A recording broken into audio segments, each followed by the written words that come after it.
Me revient le privilège en tant que maire sortant d'ouvrir cette séance de conseil municipal, qui est une séance pour laquelle vous avez reçu les convocations, qui comporte à l'ordre du jour l'installation du conseil municipal et l'élection du maire, ensuite la fixation du nombre d'adjoints au maire, ensuite l'élection des adjoints au maire, et ensuite la question du poste de collaborateur de cabinet qui doit être effectivement traité dès ce soir. Je vais donc procéder à l'appel des conseillers municipaux. Donc sont présents moi-même, Christelle Poumrol, Claude Aubert, Marianne Marchy, Stéphane Labérine, Sophie Guélon, Antoine Guittard, Clémence Lédier, Rodolphe Jonvaux, Christine Roger, Xavier Bousset, Mireille Bonnet, Pascal Hortefeux, Marie David, Pierre Chanel, Virginie Guyon, Jacques Aubry, Anne-Marie Girardet, Louis Mancheron, absent, Sandrine Lemaire, Adam Roussy, Marie-Hélène Papon, Philippe Couder,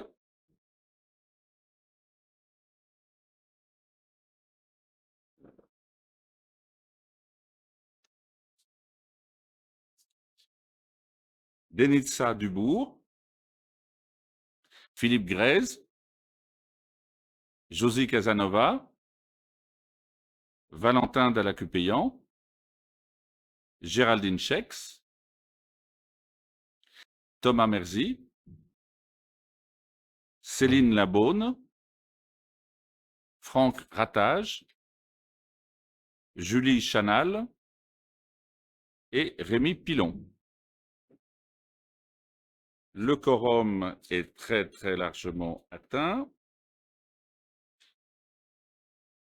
Il faudrait qu'il y ait au moins 17 conseillers présents, donc il est évidemment tout à fait atteint. Je fais prendre acte, en tant que maire sortant, par le conseil municipal, du fait que la convocation vous a été régulièrement adressée dans le respect des articles L2121 alinéa 8 à L2121 alinéa 12 du Code des collectivités territoriales en termes de délai et de forme. Vous avez tous bien reçu la lettre commandée avec accusé de réception vous a été adressée. Il s'agit d'une convocation écrite signée du maire sortant mentionnant l'objet de la réunion qui vous a été transmise le 16 mars 2026, soit au moins 3 jours francs avant la date de ce présent conseil municipal. Nous avons à désigner le secrétaire de séance et la tradition voudrait que ce soit le Benjamin de notre assemblée et qui est en l'occurrence Valentin Dallacupéan. J'ai quelque part les dates de naissance qui font que Valentin est le plus jeune sans contestation possible, même si Clémence est... c'est ça, voilà, c'est ça. Voilà, donc c'est Valentin Dallacupéan qui est proposé comme secrétaire de séance. Il accepte cette responsabilité? Parfait, merci. Ensuite, je vais donner lecture, c'est l'installation du conseil municipal, nouveau conseil municipal. Donc, en tant que maire sortant, je donne lecture des résultats constatés au procès-verbal de l'élection du 15 mars 2026. Nombre d'inscrits, 12 769. Nombre de votants, 7 289. Bulletin nul, 120. Bulletin blanc, 199. Suffrage exprimé, 6 970. La liste Chamalières au cœur, conduite par Louis Giscard d'Estaing, a obtenu 4 957 voix, soit 69,68%. La liste a donc obtenu 28 sièges. Ont été élus Louis Giscard d'Estaing, Christelle Poumrol, Claude Aubert, Marianne Marchy, Sophie Guélon, Stéphane Labérine, Antoine Guittard, Clémence Lédier, Rodolphe Jonvaux, Christine Roger, Xavier Bousset, Mireille Bonnet, Pascal Hortefeux, Marie David, Pierre Chanel, Virginie Guyon, Jacques Aubry, Anne-Marie Girardet, Louis Mancheron, Sandrine Lemaire, Adam Roussy, Marie-Hélène Papon, Philippe Couder, Denitza Dubourg, Philippe Grèze, Josie Casanova, Valentin Dallacupéyan et Géraldine Chex, qui ont été tous élus. La liste numéro 2, Chamalières c'est vous, conduite par Thomas Merzy, a obtenu 2113 voix, soit 30,32%.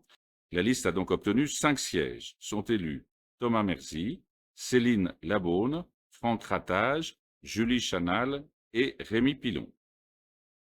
Je déclare l'installation de tous les membres élus dans leurs fonctions de conseillers municipaux. Je rappelle qu'en application de la loi numéro 2013-403 du 17 mai 2013 relative à l'élection des conseillers départementaux, des conseillers municipaux, des conseillers communautaires et modifiant le calendrier électoral, l'élection des conseillers communautaires a lieu en même temps que l'élection des conseillers municipaux. Ont ainsi été élus conseillers communautaires Louis Giscard d'Estaing, Christelle Pomerol, Claude Aubert, Sophie Guélon, Antoine Guittard.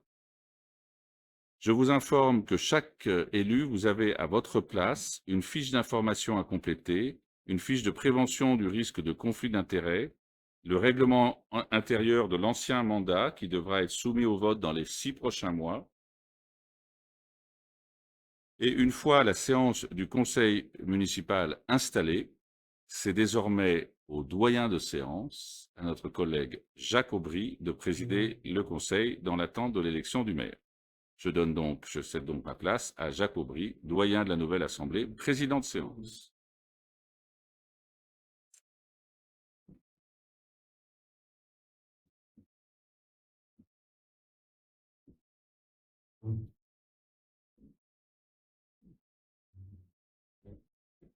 Chers collègues, bonsoir.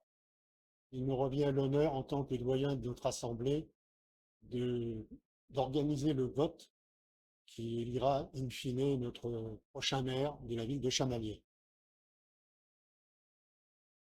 Le maire a lancé la séance, il a fait l'appel des présents, personne n'a quitté la salle entre-temps, donc nous avons encore le quorum pour pouvoir effectuer ce vote. Je vous rappelle que ce vote a lieu à bulletin secret et sur un tour, bien sûr, et avec la majorité absolue. Si par hasard, il y avait un deuxième tour de nécessaire, ce serait également à la majorité absolue. Si on pousse un peu plus loin le raisonnement et qu'on aurait besoin d'un troisième tour, c'est à ce moment-là la majorité relative qui sera nécessaire. Et au pire des cas, en cas d'égalité, s'il y avait plusieurs candidats, c'est au bénéfice de l'âge que le candidat qui s'est présenté serait élu.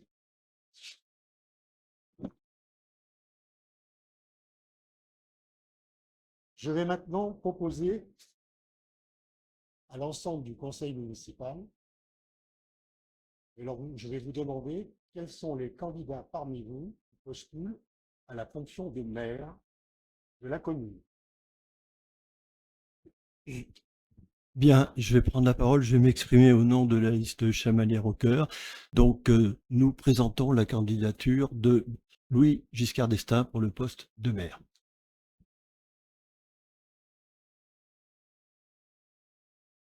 Y a-t-il un autre candidat dans la salle qui se présente?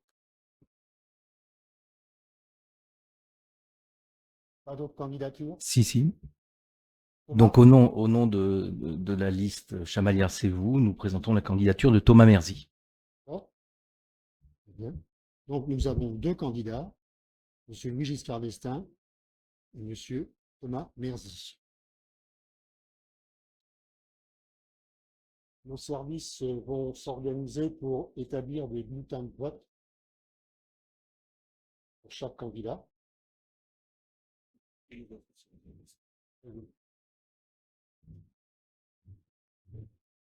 Pour le dépouillement, j'aurai besoin de 2 assesseurs pour m'assister. Je vais demander à M. Louis Giscard d'Estaing s'il a un nom à me proposer comme assesseur.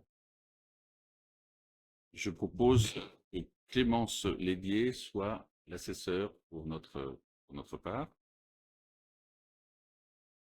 D'accord. Thomas, est-ce que tu veux désigner un assesseur? Oui, tout ça, on est dans la symbolique, hein, on est bien d'accord. Donc je propose Julie Chamal pour être assesseur.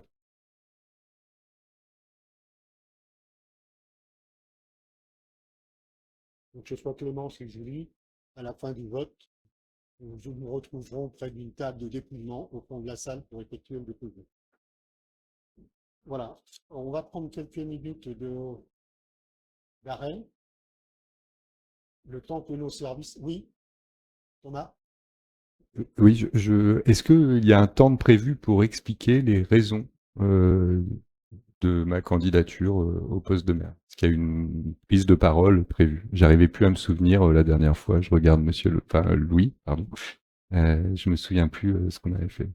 J'ai prévu un petit mot, mais évidemment, il faut que ceci rentre dans le protocole très formalisé de cette première séance. Oui, il n'y a pas de souci. Mais Louis aura aussi le droit de réponse. Je le fais maintenant pendant que les services préparent le bulletin. Oui. Ça, Ouais. voilà, comme ça. Si j'osais, je dirais que ça va occuper. Mais, merci Jacques. Voilà, je vais vous présenter en quelques minutes les raisons qui nous ont conduit à présenter ma candidature pour le poste de maire. Tout d'abord, puisque effectivement cette séance est retransmise et pour le public présent, je tiens à remercier l'ensemble des Chamaliéroises et des Chamaliérois qui sont venus voter, qui se sont déplacés et évidemment ceux qui nous ont accordé leur confiance lors du scrutin du 15 mars. Je remercie aussi, puisque je n'ai pas eu l'occasion de le faire, l'ensemble des agents, des élus et des bénévoles qui ont participé aux opérations de vote.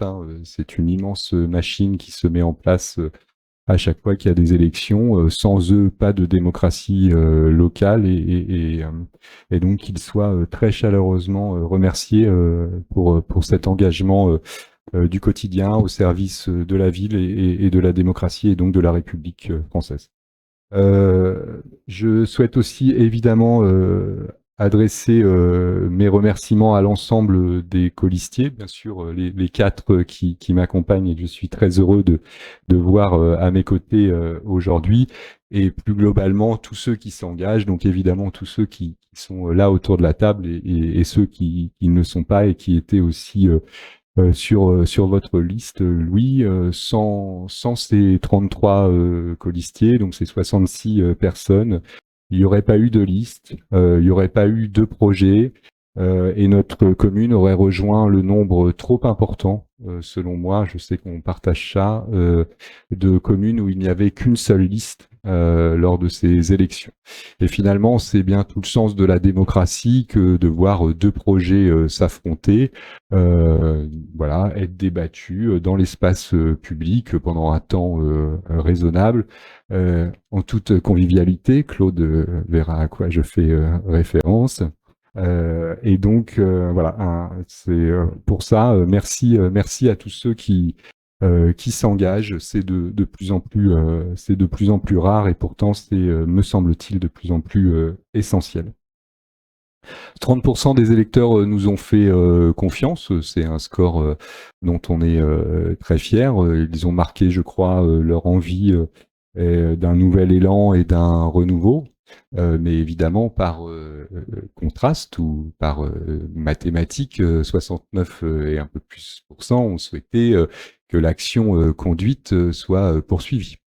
Donc du coup, la victoire est incontestable et donc du coup, permettez-nous collectivement au nom du groupe Chamalières C'est vous de vous adresser à tous nos sincères félicitations pour votre élection pour cette nouvelle mandature. Je souhaite aussi nous féliciter, je crois, de la bonne tenue de cette campagne électorale, qui effectivement, là aussi, renvoie une image de la démocratie plutôt apaisée, qui, dans le monde qu'on connaît actuellement, me semble contrasté et mérite, d'être souligné et j'en suis sûr, continuer tout au long des débats qui vont avoir lieu pendant ces 6 ans. Alors pourquoi je me présente, pourquoi on a présenté ma candidature? Alors c'est un peu, je vais dire grâce à vous, puisque par la décision que vous avez prise, Louis et Claude, de présenter comme ça un espèce de binôme à la tête à cette élection, vous avez redonné un sens plus que symbolique à l'élection du maire, puisque finalement dans cette mandature, nous allons avoir l'élection de 2 maires. Donc vous avez voilà, refait de ce temps un temps du coup symbolique, du coup politique. Et donc du coup, voilà, on a voulu par ma candidature bien remontrer que c'était un temps politique. Et du coup, c'est pour cette raison qu'on présente un candidat. Voilà, nos chances de victoire sont faibles. Nous en avons conscience.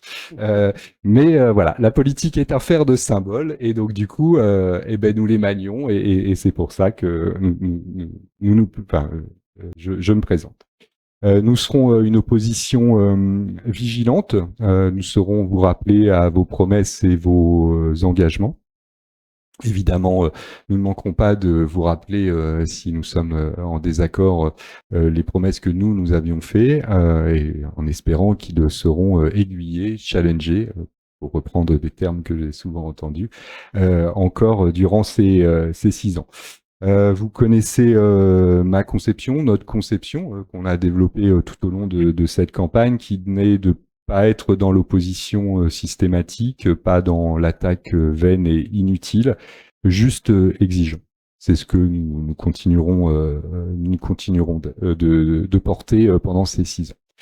Et enfin, en conclusion, je voudrais évoquer deux points, si je peux me permettre d'essayer de tirer comme ça, même si c'est encore un peu à chaud et qu'on attend le 2e tour dans certaines communes, dont certaines très proches. Deux enseignements de ce scrutin, essayant de prendre un tout petit peu de hauteur.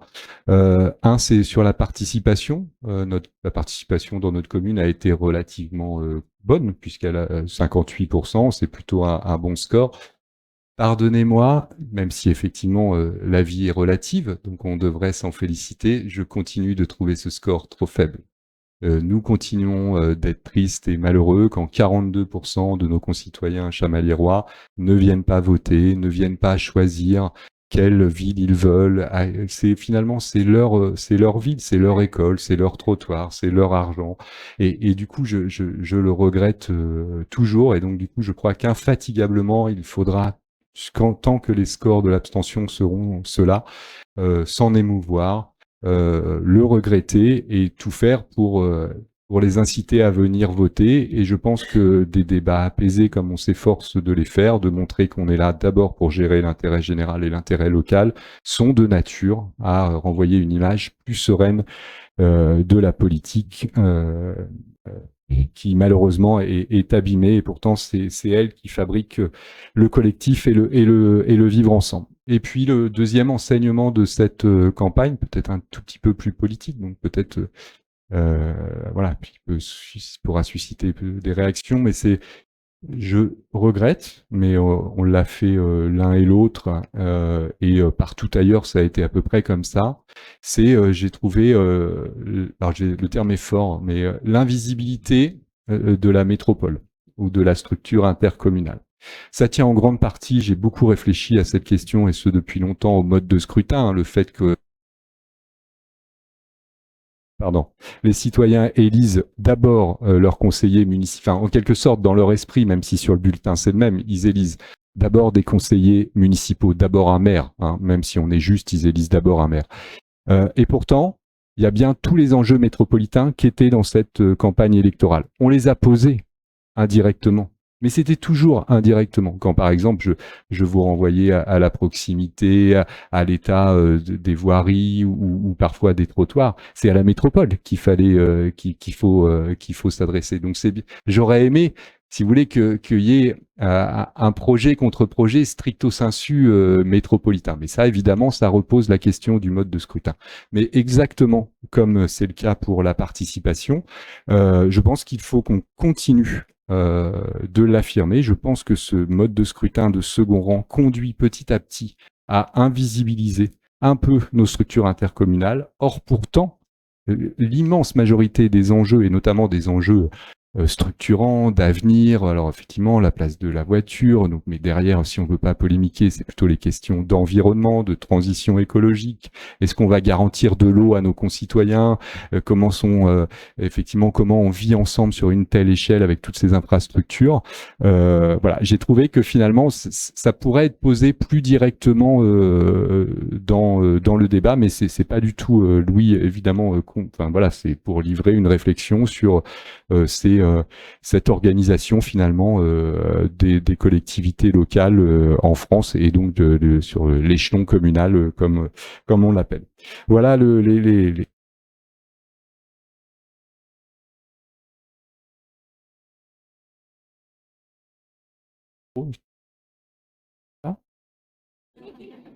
ça y est.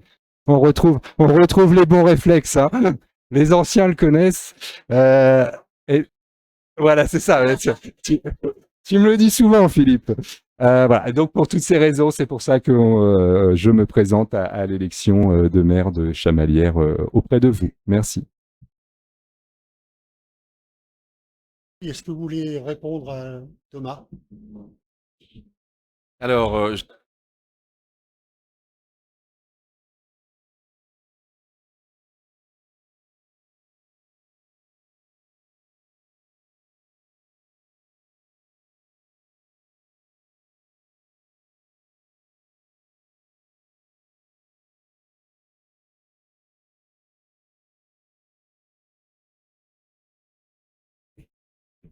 voilà, j'ai l'honneur de solliciter votre confiance pour ce nouveau mandat et pour exercer la fonction de maire, en tout cas à partir de ce soir, pour la durée du mandat que j'aurai sollicité. Alors, plusieurs réflexions. D'abord, une première, c'est de remercier les Chamaliérois de leur confiance renouvelée. C'est évidemment quelque chose d'extrêmement gratifiant pour toute l'équipe municipale que nous étions et pour celle qui a été saluée dans les urnes par ce magnifique score, près de 70% des Chamaliérois qui nous accordent leur confiance. J'y vois plusieurs éléments. Tout d'abord, une reconnaissance du travail accompli par toute l'équipe qui, pendant le mandat précédent, aura permis de faire avancer beaucoup de sujets dans notre commune. J'y vois aussi peut-être un signal d'encouragement au renouvellement de notre équipe, puisque notre équipe est aussi fortement renouvelée, d'y voir rentrer des nouveaux visages, des nouveaux talents, des nouvelles énergies qui viennent à nouveau participer à la vie de la commune et à travers cette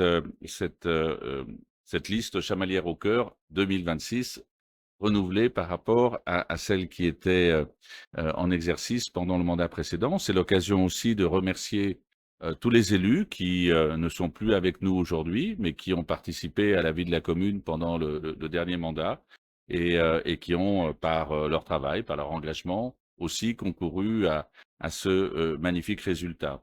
Puis j'y vois aussi un signe peut-être plus politique, pour reprendre l'expression de Thomas à l'instant, de savoir quel est le bon niveau d'engagement des équipes municipales.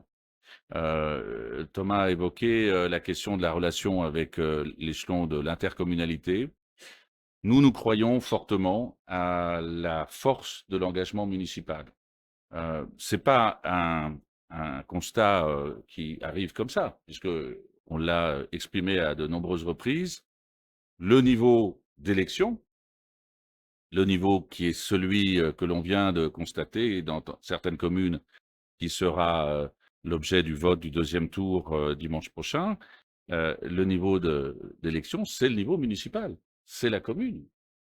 Et c'est donc à ce niveau-là que nos concitoyens veulent avoir des réponses, attendent de la part de leurs élus de pouvoir participer à la vie de la commune, la gestion des écoles, la gestion des espaces verts, la gestion des infrastructures sportives, l'ensemble, la petite enfance, l'accueil en crèche, tout ça font partie des compétences strictement municipales.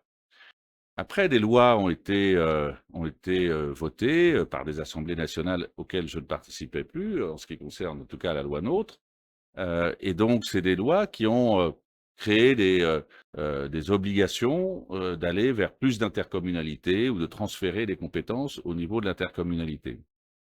Ça a comme caractéristique d'éloigner le niveau de décision des administrés, des citoyens. C'est un constat. Et je pense que c'est une des raisons pour lesquelles il n'y a plus autant de participation au moment des élections municipales. Je pense que c'est une des conséquences. Il y a eu 2 lois qui ont été votées par des majorités politiques qui étaient identiques. La loi Chevènement de 1999, qui crée les communautés d'agglomération, dans lesquelles Chamalières est entrée avec Clermont-Ferrand et avec les 18 communes fondatrices de ce qui était Clermont Communauté. Et puis, il y a eu la loi NOTRe. Et en ce qui nous concerne, ici, dans la métropole de Clermont-Ferrand, il y a eu la loi qui crée les métropoles. Nous sommes passés en 2017 au statut de communauté urbaine, avec transfert des compétences de voirie.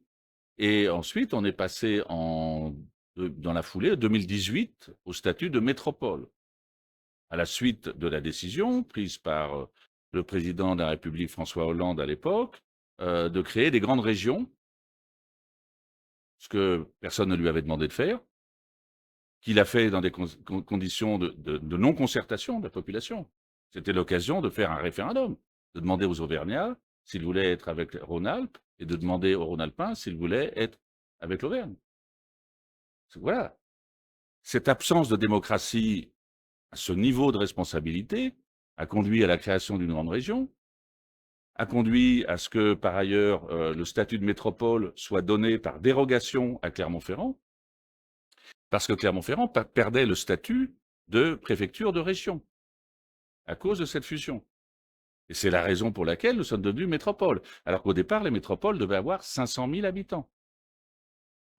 Voilà, donc toutes ces raisons, si on les rappelle, et merci de me donner l'occasion de le faire, je n'avais pas spécialement prévu de le faire, mais c'est pour moi, c'est quelque chose de déterminant, c'est que le fait communal que nous célébrons aujourd'hui par l'élection d'un maire, par ensuite l'élection des adjoints qui entoureront ce maire, c'est quelque chose qui structure la vie de notre pays. Après, l'intercommunalité, c'est pour éventuellement mutualiser des moyens. Ça peut se justifier dans un certain nombre de domaines, la collecte des déchets, l'assainissement et quelques autres, les transports en commun, qui sont des sujets qui évidemment débordent du cadre d'une seule commune et des capacités d'agir d'une seule commune. Nous avons préservé, par exemple, la gestion des espaces verts au niveau de la ville de Chamalières, et je m'en réjouis et je m'en félicite tous les jours. Et si peut-être notre score a été celui-là, magnifique score de près de 70%, c'est parce que précisément, on voit bien qu'à Chamalières, il y a une attention aux espaces verts, il y a une attention à la valorisation de notre patrimoine arboré, et certains élus qui ont participé à cette action à mes côtés depuis le précédent mandat y ont toute leur part. Voilà, donc c'est quelque chose qui me paraissait important de souligner ce soir, c'est de dire qu'effectivement, nous nous sentons évidemment fiers, heureux, honorés de ce magnifique résultat qui dépasse nos espérances, qui nous permet d'avoir 5 élus à la métropole. Nous avons donc, grâce à ce résultat, la possibilité d'être largement représentés à la métropole. Ça sera nécessaire parce que effectivement, beaucoup de sujets vont être posés au niveau métropolitain en matière de gestion, en matière d'options, d'investissement, et dont certains, bien sûr, nous attendons qu'ils se produisent sur le territoire de la ville de Chamalières, parce que c'est évidemment dans ce genre de schéma métropolitain que chaque commune, et des communes d'importance comme la nôtre, avec ses 18 000 habitants, avec des infrastructures importantes et avec des projets que nous avons portés, mais que l'autre équipe a également pu mettre en avant dans son programme. bien sûr, nous aurons, notamment pendant ce mandat, à nous préoccuper de l'avenir du site de l'imprimerie de la Banque de France, qui est évidemment un des enjeux majeurs, au-delà de la gestion de nos infrastructures et de tous les services municipaux. Je voudrais enfin remercier tous les agents de la ville qui ont pu participer et accompagner notre action pendant ne serait-ce que pendant ces 6 dernières années. Je pourrais même élargir le propos, puisque en ce qui me concerne, c'est la 4e fois que je me présente en conseil municipal pour être élu maire. Et donc, je voudrais remercier toutes les équipes, les services, les responsables des services qui ont accompagné notre action, parce que, bien évidemment, le rôle des élus, c'est d'apporter l'impulsion, c'est de prendre des initiatives, c'est de lancer l'action. Et puis ensuite, évidemment, ce sont les agents qui, au quotidien, apportent les réponses aux administrés, que ce soit évidemment l'état civil en délivrant des cartes d'identité et des passeports, que ce soit l'accueil dans nos structures de la petite enfance, que ce soit les activités périscolaires, le centre de loisirs, la maison des associations dans son accueil au tissu associatif, et tout ce qui relève aussi du fonctionnement de la ville, notre service finance-comptabilité, pour faire en sorte que nous ayons une gestion la plus précise possible et la plus saine possible, et puis aussi tout ce qui concerne les autres périmètres d'action de la ville, la culture, la musique, les écoles d'expression artistique. Et donc, c'est à travers tout ce maillage de notre action municipale et du travail des agents que je voudrais apporter ma reconnaissance et mon témoignage de très grande fierté d'avoir pu recevoir justement la qualité de ces services et d'en faire bénéficier les habitants de notre ville. Et peut-être c'est encore une fois une des raisons pour lesquelles ils l'ont exprimé de cette façon lors des élections. Et puis enfin, à titre personnel, je voudrais dire que c'est un travail d'équipe. Notre campagne a été marquée par ce slogan, un esprit d'équipe, qu'avec Claude Aubert, nous avons animé cette campagne pour montrer qu'une équipe, ça peut être un maire, ça peut être quelquefois un autre maire en cours de mandat. C'est quelque chose d'un peu innovant de l'annoncer à l'avance, mais en tout cas, c'est dans la transparence. Et c'est pour cela qu'à partir du mois de septembre, j'ai indiqué que c'était dans ce schéma que je m'inscrivais, mais ça sera une décision qui appartiendra le jour venu à ce même conseil municipal de décider et d'élire un nouveau maire en cours de mandat, si tel est le cas. En tout cas, vraiment, je voudrais encore une fois remercier toute l'équipe pour cette magnifique campagne et vous dire que, bien sûr, nous sommes engagés maintenant dans l'action, mais pour cela, il faut d'abord élire un maire et ensuite mettre en place son exécutif, ce qui va se passer dans les instants qui viennent, en remerciant Jacques Aubry de bien vouloir présider cette séance aujourd'hui en tant que doyen de notre Assemblée.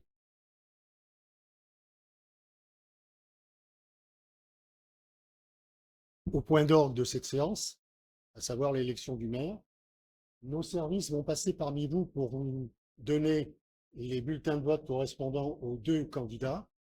Alors, je vous explique en 2 mots comment va se passer le vote. C'est un vote classique, en fait. Vous avez devant vous des enveloppes bleues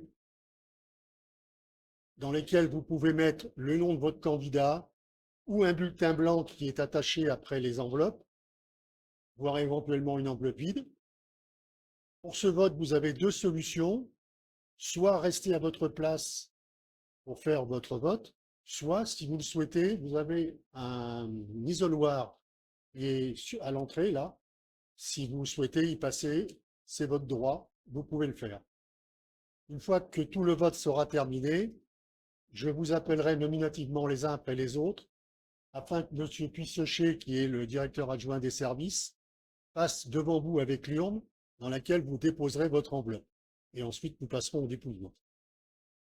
Bon vote.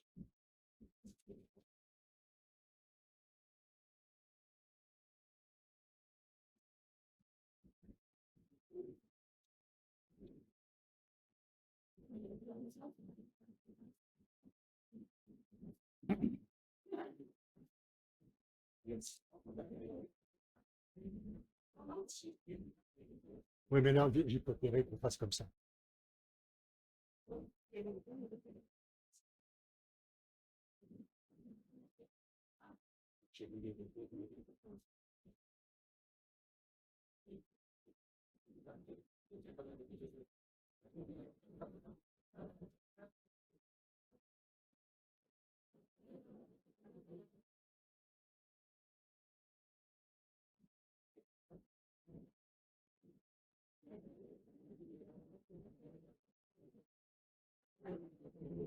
Bien.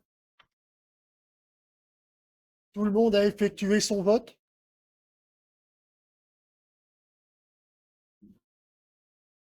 Vous n'avez pas les bulletins encore.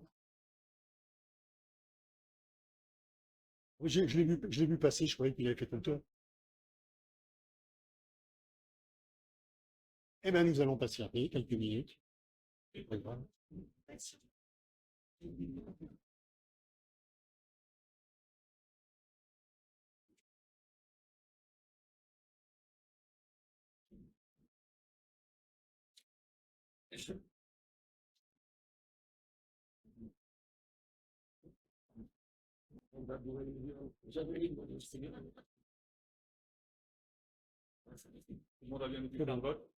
Tout le monde a eu ses bulletins de vote?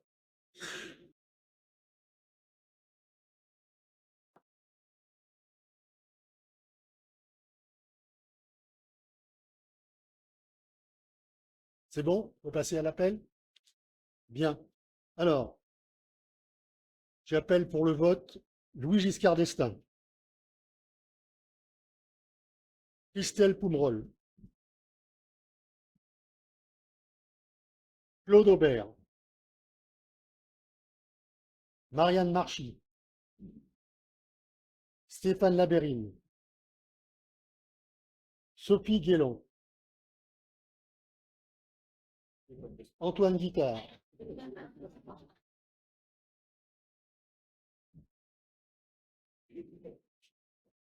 Clémence Lédier, Rodolphe Jonvaux, Christine Roger, Xavier Bousset, Mireille Bonnet, Pascal Hortefeux, Marie David, Pierre Chanel, Virginie Guyot, Jacques Aubry. Je suis désolé.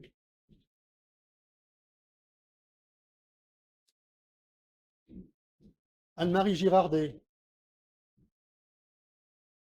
Sandrine Lemaire, Adam Roussy, Marie-Hélène Papon, Philippe Couder, Denitza Dubourg, Philippe Grèze, Josie Casanova, pardon, Valentin Dallin-Cubedjan, Géraldine Schex, Thomas Merdy, Céline Labaume,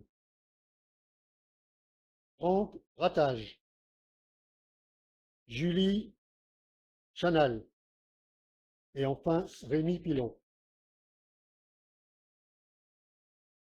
Je demanderai donc à Clémence et à Julie de me rejoindre sur la table pour le dépouillement.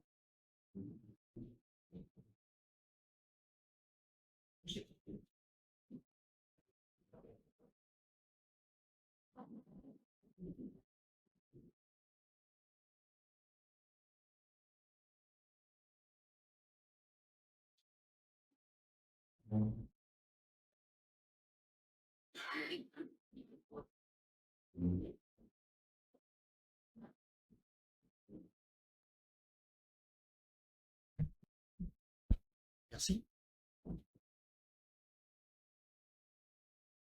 Nous allons monter les enveloppes. L'urne est vide. Vous constatez. On va remplir les enveloppes. Je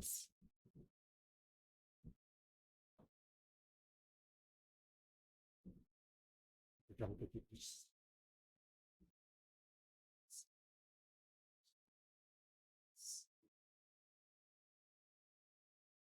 Je les note.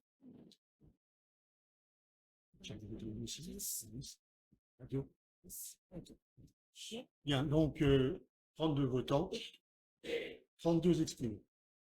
Alors, je vais te proposer d'ouvrir les enveloppes, sortir le bulletin, la donner à ta collègue qui dira le nom du candidat.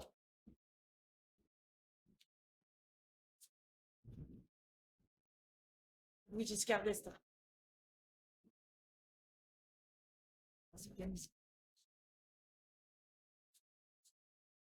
Louis Giscard d'Estaing.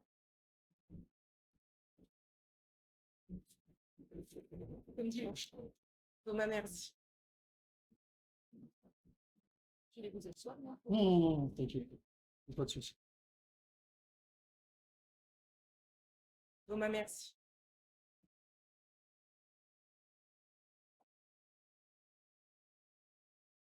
Thomas Merci.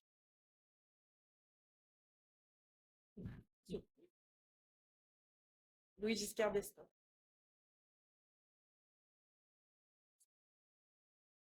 Louis Giscard d'Estaing.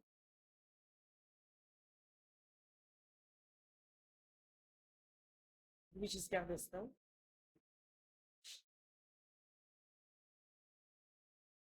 Louis Giscard d'Estaing.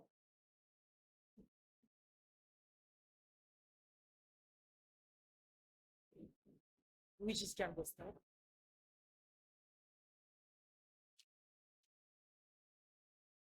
Louis Giscard d'Estaing.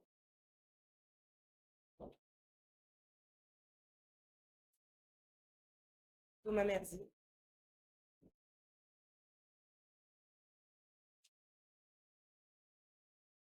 Thomas Merci.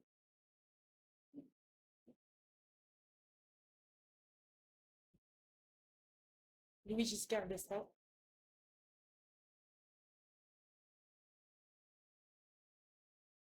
Louis Giscard d'Estaing.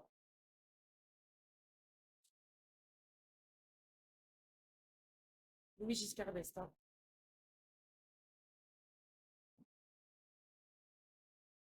Louis Giscard d'Estaing.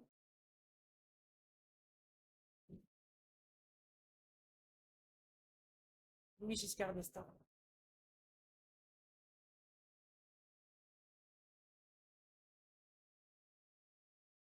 Louis Giscard d'Estaing. Louis Giscard d'Estaing. Louis Giscard d'Estaing.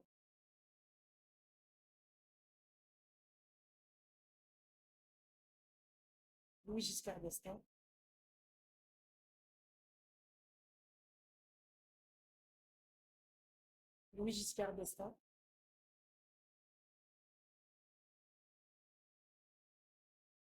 Louis Giscard d'Estaing.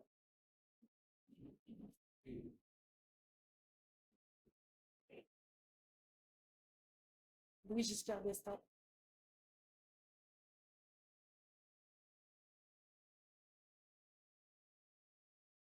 Louis Giscard d'Estaing.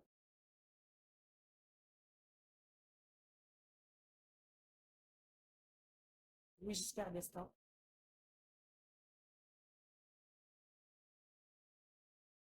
Louis Giscard d'Estaing.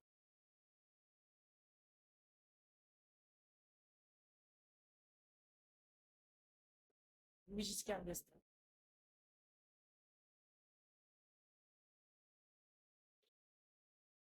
Louis Giscard d'Estaing.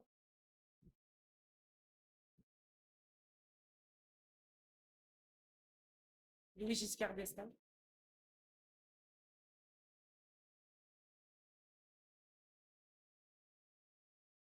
Louis Giscard d'Estaing. Bien, on va remplir la feuille. Je vais la remplir.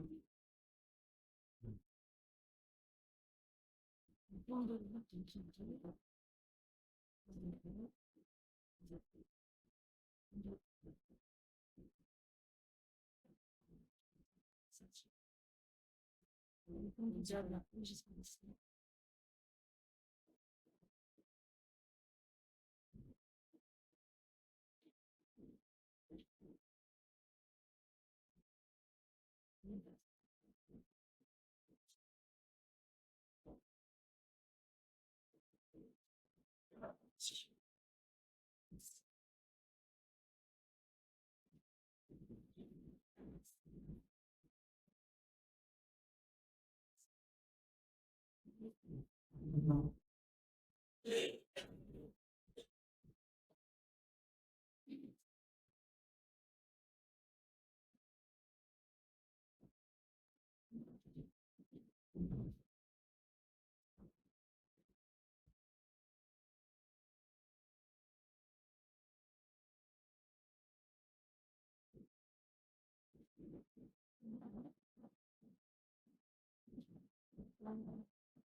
Bien, je vais proclamer les résultats du vote concernant l'élection du maire.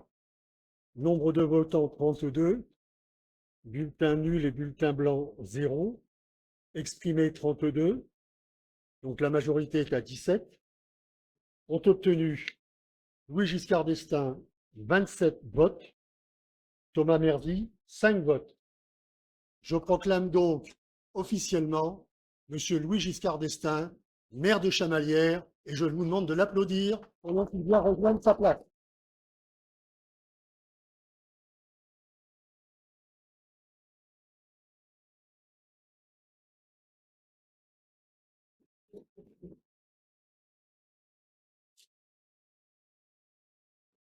J'invite Monsieur le maire à venir reprendre sa place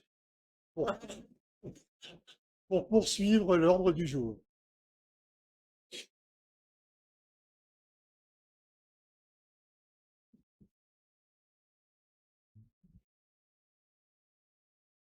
Merci beaucoup à notre président de séance pour la tenue de ce scrutin qui s'est effectivement très bien déroulé. Je voudrais saluer le vote des deux candidats et bien sûr saluer la candidature de Thomas Merdy au titre de l'opposition et vous remercier de votre très très large confiance pour exercer cette nouvelle responsabilité de maire pour un nouveau mandat. Et donc je me sens honoré de votre confiance et à travers vous de celle des Chamaliérois, tels qu'ils nous l'ont exprimé dimanche dernier. C'est un moment toujours fort dans la vie d'un élu et d'un élu municipal.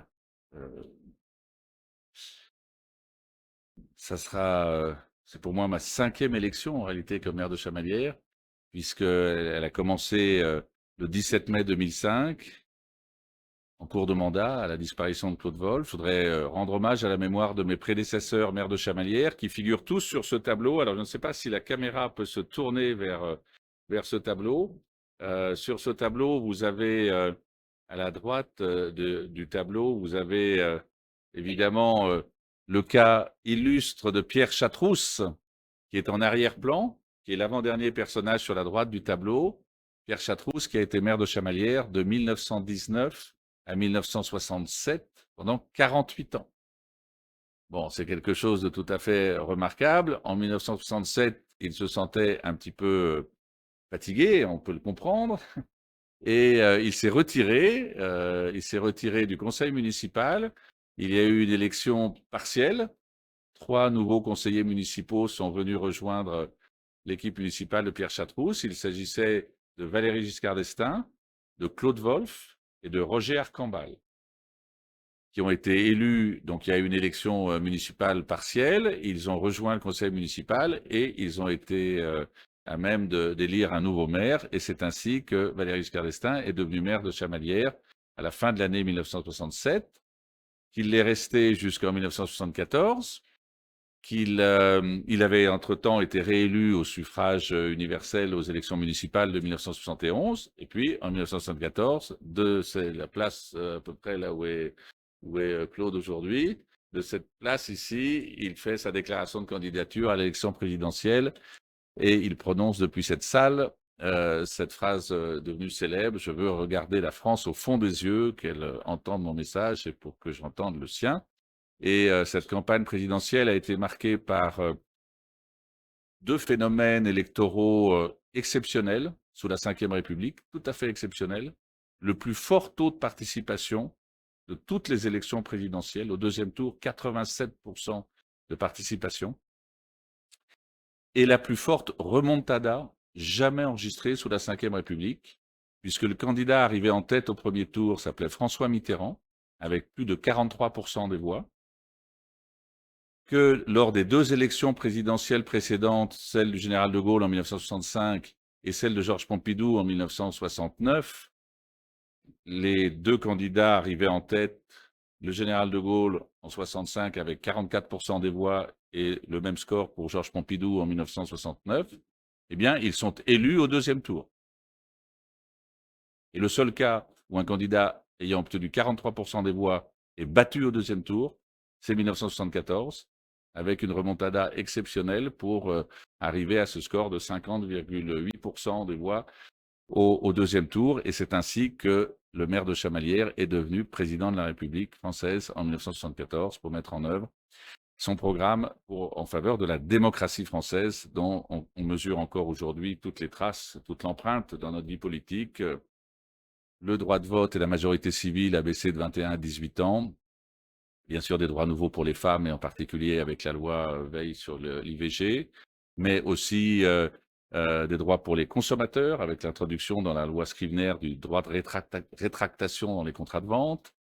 C'est des droits nouveaux pour l'opposition, avec la saisine par 60 députés ou sénateurs du Conseil constitutionnel, ce qui lui donne toute sa force depuis lors. C'est aussi évidemment des initiatives majeures sur le plan européen, avec la création avec le chancelier allemand Helmut Schmidt du système monétaire européen, qui permet aujourd'hui d'avoir dans nos porte-monnaies des billets d'une monnaie commune, l'euro, de plus imprimés à Chamalières. Donc là, on est dans le circuit court. Mais même si ça n'était pas lui en tant que maire qui avait décidé que l'imprimerie de la Banque de France serait située sur le territoire de la commune dont il est ensuite devenu maire, parce que je rappelle que, pour ceux qui ne le savent pas, c'est en 1921 que l'imprimerie de la Banque de France, après la fin de la Première Guerre mondiale, a été délocalisée, a quitté Paris pour venir s'installer à Chamalières. Et puis, d'autres événements importants, évidemment des initiatives majeures, c'est la création du G7. Le G7 qu'il crée avec le président des États-Unis de l'époque, avec le président Gerald Ford. C'est d'abord cette rencontre au sommet de la Martinique, sommet bilatéral en décembre 1974, où ils sont dans la piscine de la plantation Les Ritz à la Martinique et en maillot de bain. Il y a ces photos qui sont évidemment très révélatrices d'une diplomatie active, mais en même temps détendue, décontractée entre le président français et le président américain. Et Henry Kissinger également en maillot de bain dans cette piscine. Et c'est là où ils prennent la décision de créer une instance de concertation internationale, le G7, pour que les grandes économies occidentales se concertent un an après le choc pétrolier de 1973. Dans le contexte que nous connaissons aujourd'hui, avec ce qui se passe en Iran, avec ce qui se passe au Moyen-Orient, avec la question du coût de l'énergie, on voit bien que le concept de G7, il est encore aujourd'hui totalement d'actualité, puisqu'il y a eu, la semaine dernière, il y a eu un G7 à l'initiative du président français, Emmanuel Macron, qui a demandé la réunion d'un G7 sur l'énergie sous un format en visioconférence. Mais on est dans un concept qui, donc, a été initié par un président français. Et puis ce président français, il a été ensuite président du Conseil régional d'Auvergne. Il ne s'est pas arrêté en 1981, il y a eu un autre président élu à ce moment-là, et dont on connaît encore aujourd'hui certaines conséquences dans la vie française, et notamment sur nos comptes publics. Mais et j'ai omis aussi de citer le travail remarquable qui est effectué de 1974 à 1981 pour doter la France d'une énergie nucléaire décarbonée à bas coût et sous technologie souveraineté française dont nous bénéficions encore aujourd'hui. Et si certains avaient été plus attentifs aux besoins de maintenir en état le parc de centrales nucléaires qui ont été créées intégralement pendant cette période. Toutes les centrales nucléaires, c'est à partir de 1974 que les premiers chantiers démarrent. Et donc, c'est quelque chose qui, aujourd'hui encore, porte l'empreinte d'un ancien maire de Chamalières, mon illustre prédécesseur. Et puis aussi, il y a sur ce tableau Claude Wolff, mon immédiat prédécesseur, qui donc, à partir de 1974, devient maire, et le reste jusqu'à sa disparition, jusqu'à son décès en cours de mandat en 2005, date à laquelle je lui succède. Voilà, donc en tout cas, je pense être porteur de beaucoup de cette histoire de notre ville, et en même temps de l'histoire politique qui vient d'être rappelée à cette occasion, parce que c'est évidemment une grande fierté que nous pouvons avoir d'être dans une ville dont les maires ont eu d'abord cette longévité pour certains d'entre eux, 48 ans pour Pierre Chatrousse, et 31 ans pour Claude Wolff, mais aussi évidemment un maire qui est ensuite amené à exercer la fonction de président de la République, et puis ensuite qui reviendra en Auvergne, reviendra à Chamalières comme conseiller général de Chamalières à partir de 1982. Et puis ensuite, à partir de 1986, président du conseil régional d'Auvergne pendant 18 ans. C'est lui qui construit Vulcania, qui vient de passer le cap des 8 millions de visiteurs. Il y avait à l'époque certains opposants à la construction de Vulcania. Il y avait des débats sur l'implantation, sur le coût. Donc là, il y a eu plus de visiteurs à Vulcania que la population entière de la région Auvergne-Rhône-Alpes. Pas mal. Pas mal de créer une infrastructure qui accueille tous les habitants d'une grande région comme celle qui est devenue la région Auvergne-Rhône-Alpes. C'est évidemment la Grande Halle d'Auvergne et le Zénith. Le Zénith pour les concerts, inauguré par Johnny Hallyday, et la Grande Halle d'Auvergne, qui est le lieu d'accueil du sommet de l'élevage, dont chacun connaît l'importance à la fois sur l'économie agricole et comme vitrine de notre région pour tous les visiteurs qui viennent très très nombreux chaque année. Voilà, donc c'est toutes ces raisons qui font qu'évidemment, vous comprenez bien qu'un nouveau mandat de maire de Chamalières, pour moi, ça a une forte symbolique. Et puis je me sens investi d'une responsabilité, non pas pour me présenter à une élection l'année prochaine, hein, vous voyez ce que je veux dire. C'est pas pour l'instant le schéma dans lequel je me positionne. Par contre, pour exercer avec toute l'équipe municipale qui m'entoure cette belle responsabilité de maire au bénéfice des habitants de notre ville, et dans certains cas pour envoyer aussi des signaux aux habitants de notre agglomération, en espérant qu'ils puissent, entre guillemets, s'inspirer des bonnes pratiques de Chamalières. Voilà, je me permets de dire. Voilà, donc nous allons maintenant avoir à fixer le nombre d'adjoints.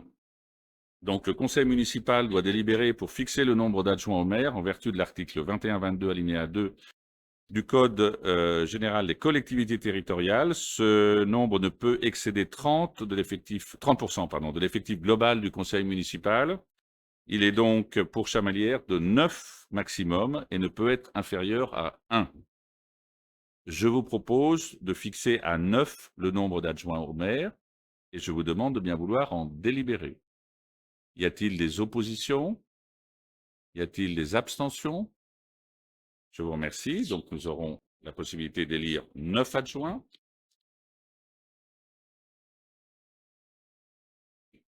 Alors, pour ce qui concerne l'élection des adjoints, donc là, il me manque la suite.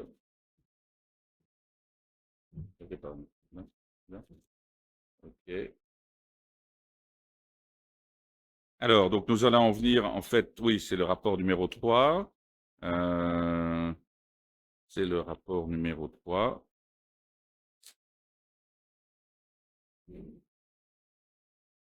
Qui, donc, ça c'est pour l'intérieur de la ville. Alors, donc nous avons procédé à l'élection du maire et nous allons maintenant en venir au rapport numéro 3 qui est après fixation du nombre d'adjoints au maire. Donc le maire précise que les adjoints sont élus en application de l'article L21-22 alinéa 7 alinéa 1 du Code général des collectivités territoriales. Je vous rappelle que l'ordre de présentation de la liste des candidats aux fonctions d'adjoint n'est pas lié à l'ordre de présentation des candidats aux élections municipales. Je précise qu'en application des articles 21, 22, 7, 1 du Code général des collectivités territoriales, les adjoints sont élus au scrutin de liste, à la majorité absolue, sans panachage ni vote préférentiel. Le scrutin est secret. Sur chacune des listes, l'écart entre le nombre des candidats de chaque sexe ne peut être supérieur à 1. Si après 2 tours de scrutin, aucune liste n'a obtenu la majorité absolue, il est procédé à un 3e tour de scrutin et l'élection a lieu à la majorité relative. En cas d'égalité de suffrage, les candidats de la liste ayant la moyenne d'âge la plus élevée sont élus. La majorité absolue est calculée sur les suffrages exprimés et le vote par procuration est admis. La séance peut être levée pendant quelques minutes afin de permettre à ceux qui le souhaitent de déposer une liste de candidats. Donc j'appelle les listes à être déposées et on fera une petite interruption de séance pour établir les listes. Oui, Thomas. Pour faciliter, et effectivement, c'était une dimension symbolique tout à l'heure, évidemment, nous ne présenterons pas de liste d'adjoints. D'accord. Merci. Donc nous allons pouvoir déposer une liste. Voilà.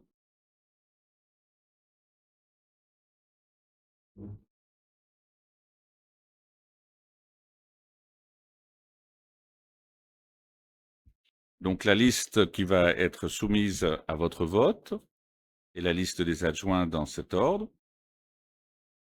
Claude Aubert, Marianne Marchy, Rodolphe Jonvaux, Christelle Poumrol, Xavier Bousset, Christine Roger, Antoine Guittard, Mireille Bonnet et Jacques Aubry.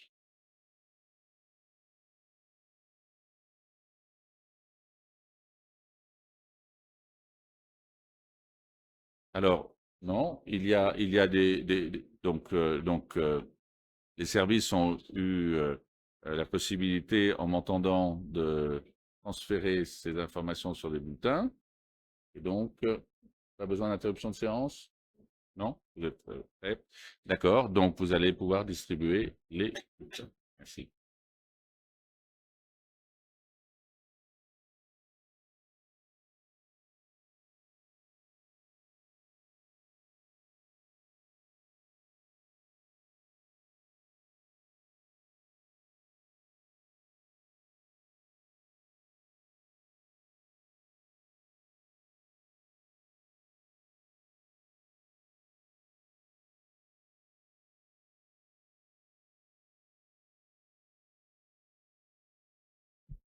Donc la procédure de vote sera la même que pour l'élection du maire. Donc ça sera un vote à bulletin secret dans une enveloppe. Donc vous avez des enveloppes bleues qui vous sont qui ont été disposées. Si vous souhaitez passer par l'isoloir, donc je rappelle qu'un isoloir a été installé sur le palier.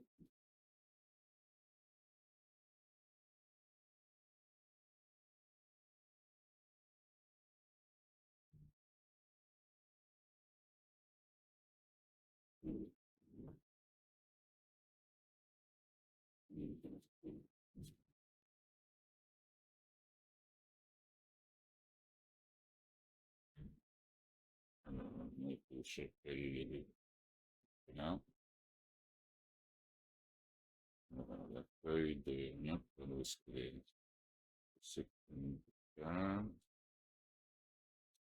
voilà.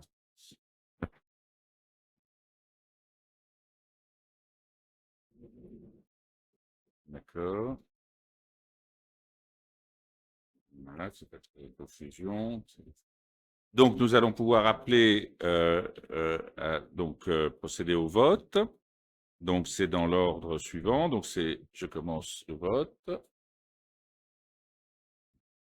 À voter. Christelle Poumrol. À voter. Claude Aubert. À voter. Marianne Marchy. À voter.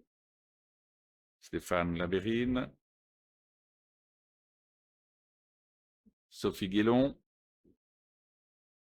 Antoine Guittard. Clémence Lédier. Rodolphe Jonvaux. Christine Roger. Xavier Bousset.